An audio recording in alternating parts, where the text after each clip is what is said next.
souverain. La Côte d'Ivoire est un pays indépendant. Certes, on a été colonisé par la France. Et pourquoi? Alors, aujourd'hui en Côte d'Ivoire, le problème de la Côte d'Ivoire et de toute l'Afrique entière, ce n'est pas une question de personnalité politique, c'est une question d'intérêt. La France a beaucoup à gagner et beaucoup à perdre en Côte d'Ivoire. Je donne quelques exemples. Le pétrole, le café, le cacao, le bois et l'or. Aujourd'hui, la France nous impose Alassane Dramane Ouattara dans l'intérêt personnel de la France. Nous ne voulons pas de ça. Pendant 50 ans, on nous a exploités, on nous a pris tout le pétrole, le cacao, le café, même les êtres humains. Je lance un appel à tous les Ivoiriens, mes soeurs ivoiriens, mes frères ivoiriens. Je leur dis concrètement qu'ils se ressaisissent. Nous ne voulons pas devenir comme le Rwanda. Parce que les pays internationaux, les occidentaux, ils foutent la merde dans nos pays et après ils nous laissent nous entretuer. Par exemple au Rwanda, ils ont foutu la merde, les Rwandais se sont entretués entre eux. Nous, moi j'attire mon intention à tous mes frères ivoiriens qui se calment. Il y a eu une élection, maintenant nous voulons la paix. Monsieur Choi de l'ONU a reconnu lui-même que les élections étaient entachées. Le rôle du Conseil constitutionnel est d'enlever les tâches pour proclamer des élections propres, à moins qu'ils ne comprennent pas le français. Une minute. Tous les intellectuels africains doivent s'asseoir et comprendre qu'après 50 ans, que cela cesse qu'on soit pris en charge par l'Occident. Nous avons une constitution. C'est grâce à cette constitution que moi je suis ivoirien aujourd'hui. C'est grâce à cette constitution que j'ai une dialecte. Donc si la constitution m'a donné une pièce d'identité, c'est normal que je respecte cette constitution. La Côte d'Ivoire va libérer toute l'Afrique à travers les décisions de notre Cour constitutionnelle. Et je pense qu'aujourd'hui, il est nécessaire de respecter l'Afrique. Et si on respecte l'Afrique, ça veut dire qu'on respecte nos propres lois.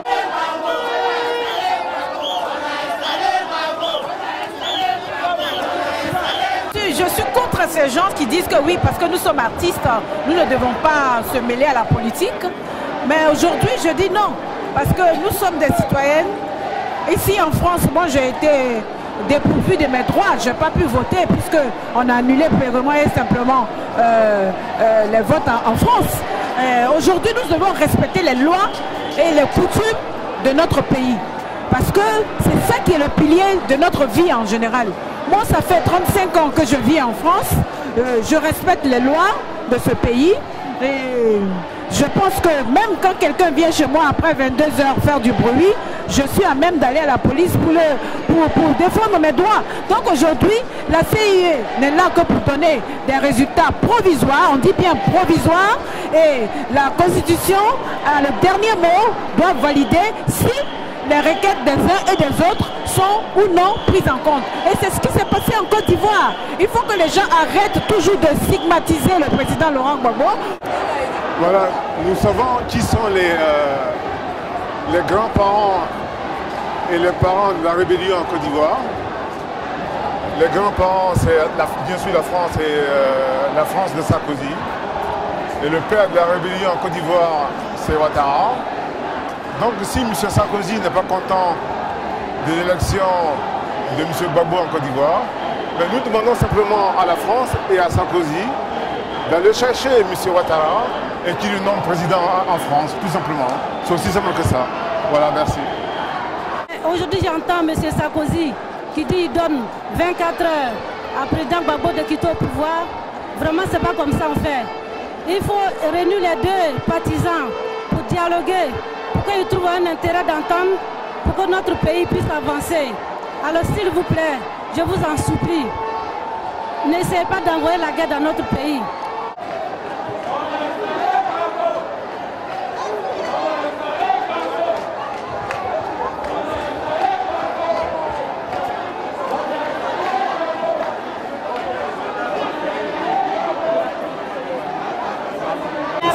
Alors comme vous pouvez le constater, le monde est là, tout le monde est présent, on est fatigué, on en a marre, on veut la paix, c'est tout. On n'a pas besoin qu'un pays français vienne maintenant nous dire ce qu'on doit faire. Il y a un conseil constitutionnel en France, on le respecte, donc le nôtre aussi on doit le respecter, on est fatigué.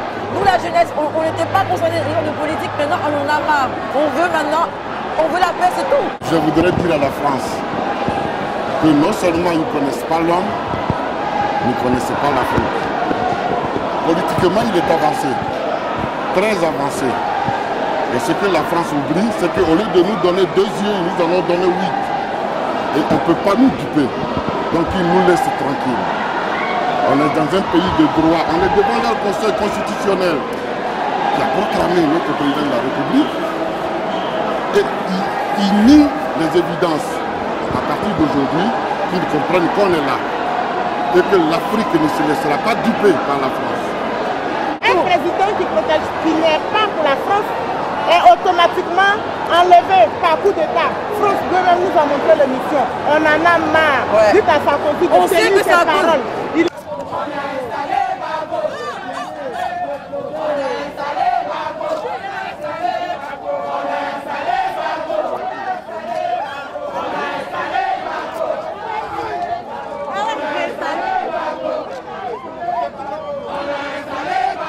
Je l'ai dit, le règlement de la crise en Côte d'Ivoire n'est pas militaire. Que les Occidentaux ne s'abusent même pas à utiliser les armes. Pourquoi? Parce que dès lors qu'on tue Gbagbo, on tuera. Parce que vous sentez qu'il est en danger. Voilà, moi je pense que Gbagbo il est en danger. Il est en danger. D'accord. Il ne faut pas que les gens s'avisent à tuer le président, à enlever le président avec la force. Le règlement de la crise, il est avec le dialogue. C'est pas dialogue. Voilà. Les résultats définitifs ont été donnés par la Constitution et la Constitution ivoirienne, c'est ça que nous respectons. Nous voulons que la France respecte la Constitution ivoirienne. Mais... Laurent Gbagbo a été le seul homme politique en Côte d'Ivoire à instaurer la démocratie. Le seul homme politique en Côte d'Ivoire qui a accepté de faire un face-à-face avec un autre candidat de notre parti politique. Aujourd'hui, nous avons choisi Laurent Gbagbo comme président. Il a d'ailleurs participé à valider la candidature. Grâce à Laurent Gbagbo, la même constitution que Alassane Dramane Ouattara a été candidat aux élections. Grâce à la même constitution, l'article 48, Alassane Dramane Ouattara a eu la nationalité ivoirienne en 2004. Grâce à ce même homme. Avant, il n'était pas ivoirien, il n'avait pas la nationalité. Grâce à Laurent Gbagbo. Parce que Bédier lui a toujours refusé la nationalité ivoirienne. Et grâce à Laurent Gbagbo, en 2004, il a eu la nationalité. Aujourd'hui, quand on voit la France et on voit Nicolas Sarkozy, en tant qu'homme de droit, il a été avocat, en tant qu'homme de droit, à bafouer la constitution ivoirienne, c'est un mépris pour tous les Africains et c'est un mépris pour l'Afrique tout entière. Aujourd'hui, le combat, ce n'est pas le combat de la Côte d'Ivoire, c'est le combat de tout le continent africain. Et nous le mènerons jusqu'au bout. L'Afrique d'hier et celle d'aujourd'hui n'est plus la même. Donc il faut que la politique change. Il faut que les contrats aussi changent. Gbagbo est venu. Ils savent qu'il est utile pour l'Afrique.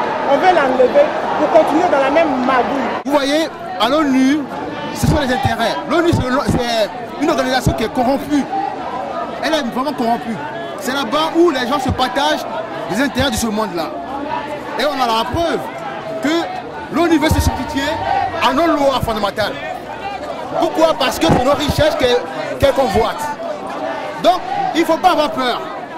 Toutes les dégradations que certains font n'aura pas force de loi. Aujourd'hui, c'est une grande histoire pour tout notre pays. C'est une grande histoire qui tourne. C'est l'officialisation de notre indépendance. On est fatigué, on a été élevé pour réfléchir, penser et décider qui était notre président de la République. Aujourd'hui, aucune institution internationale, aucune communauté va imposer nous, notre devenir pour nos parents. C'est nous qui prenons en main la situation, c'est nous, par rapport à la démocratie, par rapport à la constitution ivoirienne, qui allons nous s'engager pour élire notre président. Il a été élu démocratiquement, il a le peuple avec lui. Personne, aucun occidental peut nous faire une leçon de démocratie. Les Français nous ont appris avec l'opération Licorne ce qu'était la guerre. Ils ont appris beaucoup de choses aux autres pays africains. Aujourd'hui, nous, la jeunesse, la française de la diaspora ivoirienne, là, on est là, on soutient nos frères, on soutient tous ceux qui sont en Côte d'Ivoire de garder le coup. Toute révolution se fait dans le malheur et dans la douleur. Mais la grandeur d'un homme, quelqu'un qui a la vision pour son pays demain, là, c'est cet homme-là qui est aujourd'hui. Personne ne le comprendre. Personne ne peut le comprendre. Mais nous, ces enfants, on le comprend et on le suit. C'est ce que j'avais à dire. Merci beaucoup.